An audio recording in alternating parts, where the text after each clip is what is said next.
Hello friends, how you doing? Day 800. Oh my gosh, can you believe it? 800. Beautiful round number. And can anyone guess where I'm at? I think some of you guys know. But anyways, I just want to come in and just share with you my experience tonight. So I went to a meetup downtown at the Lamplighter, and I ended up meeting a retired Navy SEAL. And so when we started chatting, he said that he's retired. So, what'd you do before? And he said, I was a Navy SEAL. I'm like, what? I was like, wow. Like I said, I've heard some stories, so respect. I'm like, are you American? He's like, no. I'm like, Canadian? He's like, yeah. I'm like, I thought that Navy SEALs were only Americans.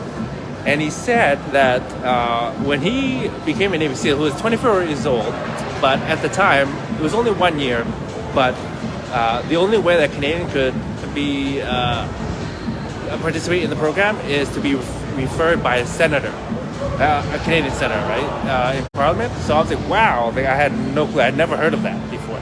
Anyways, so he started to share some of the stories, and I actually asked him to come on, if he could come on live to actually share some of his stories and experiences.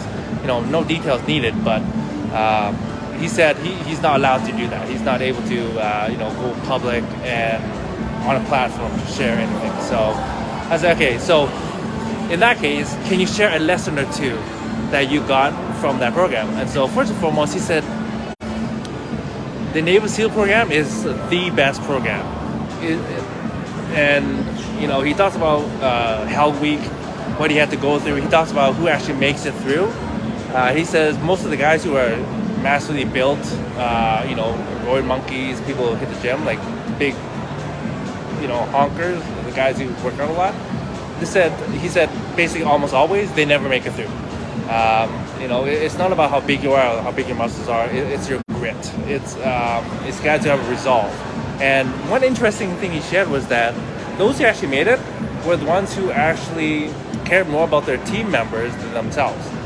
He said that what he wanted was he actually had a thought. He said he had a thought that he was actually going to quit, but he was going to do his best to help his fellow team members make it.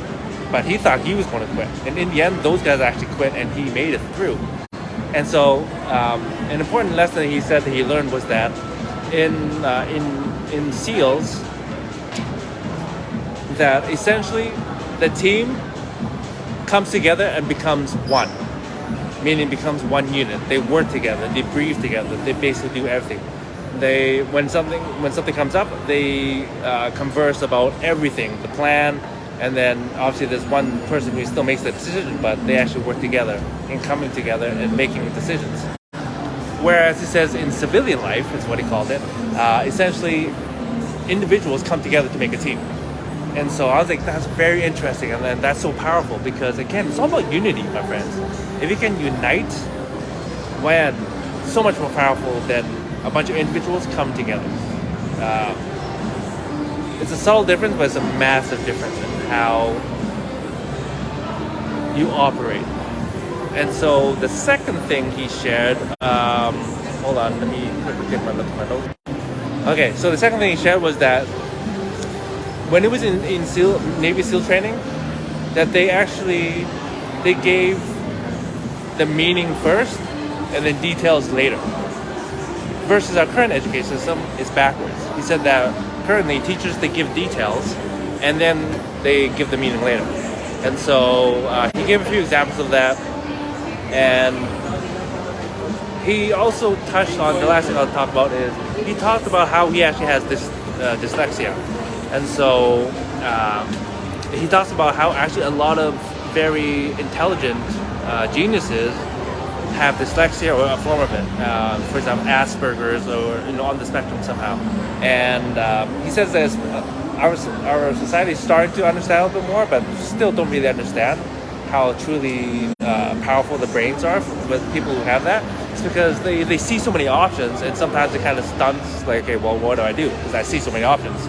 Versus your average person like myself, we only see one or two options, and we just kind of pick from that. Whereas they see so many options that it's a little harder for them to sift through, especially when they're younger. And so he said that he was able to actually memorize things very quickly because he was forced to. Because when you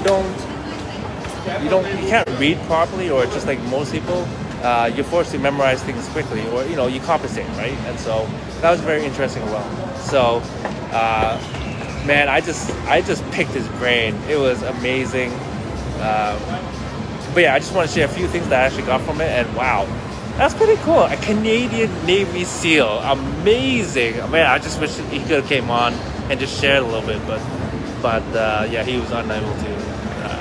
But yeah, obviously he talks about it being a brotherhood and his family. Like if any of his Navy SEAL buddies needed him, boom, he dropped everything and just go to their aid. And so I would imagine so because of the stuff that you go through together. I just heard some amazing stories. I read some amazing stories in books and actually hear from retired Navy SEALs. So, anyways, that's all I wanted to share tonight, my friends. Man, it's crazy, but very grateful for the experience. Anyways, talk to you soon. Bye.